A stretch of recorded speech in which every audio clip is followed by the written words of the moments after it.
សួស្តីបងប្អូនទាំងអស់គ្នាថ្ងៃនេះខ្ញុំចង់អាប់ដេតជាមួយ CarPlay របស់ខ្ញុំតិចដែលខ្ញុំទៅមាន CarPlay អញ្ចឹងបញ្ហា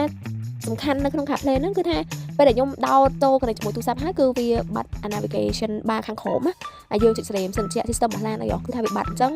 អ្នកដែលមានបញ្ហាហ្នឹងគឺអាចមើលវីដេអូនឹងបានខ្ញុំប្រាប់ពីរបៀបអាចបើកខាងក្រោមហ្នឹងវាអាចដើរវិញបានអញ្ចឹងណាពេលហ្នឹងពេលដែល connect ទូរស័ព្ទគឺបាត់ហ្នឹងហើយដល់យើងចេញពី system របស់ CarPlay ហ្នឹងហ្មងចុច system ឡានបាទយើងអាច stream សិនជា stream អី mode អីបានដូចពីមុនវិញដល់ជាដំបូង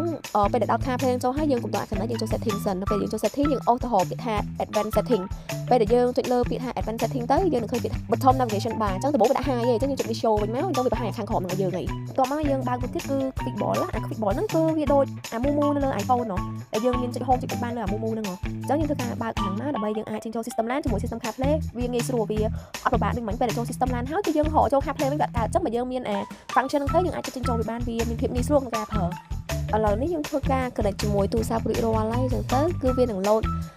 auto CarPlay ឲ្យអញ្ចឹងពេលដែលយើងចូល system LAN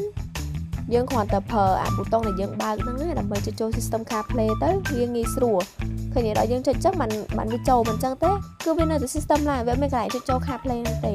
អញ្ចឹងបើយើងបើកប៊ូតុងហ្នឹងគឺយើងមានភាពងាយស្រួលក្នុងការប្រើ CarPlay ហ្នឹងហើយបញ្ហានេះគឺសម្រាប់តឡានខ្ញុំឯង T03 លាមកដល់ T03 ដោយសារពេលដោតទៅវាដំបូងគឺថ្មីជ្រុងហ្មងគឺវាបាត់អាប៊ូតុងខាងក្រោមហ្នឹងហើយពេលយើង exit ហើយគឺវាអត់ដឹងថាចូល CarPlay ហ្នឹងមិនវិញអញ្ចឹងបើបងប្អូនដែលគាត់ប្រើ T03 គាត់មានជួបបញ្ហាហ្នឹងគាត់អាចមើលវីដេអូនេះបានសង្ឃឹមថាអាចនឹងជួយបានខ្លះអញ្ចឹងណាចឹងជីកចុងក្រោយសូមអរគុណដែលបានទស្សនាវីដេអូរបស់ខ្ញុំ